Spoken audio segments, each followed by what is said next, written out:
அவனை அழைத்து வந்து ஆசையில் மிதக்க விட்டு ஆடடாடு என்று ஆட வைத்து பார்த்திருப்பேன்.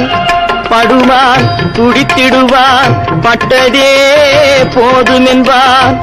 படுவான் துடித்திடுவான் பட்டதே போதும் என்பான். பாவியவன் பெண் குலத்தை படைக்காமல் நிறுத்தி வைப்பான். கடவுள் மனிதனாக பிறக்க வேண்டும்.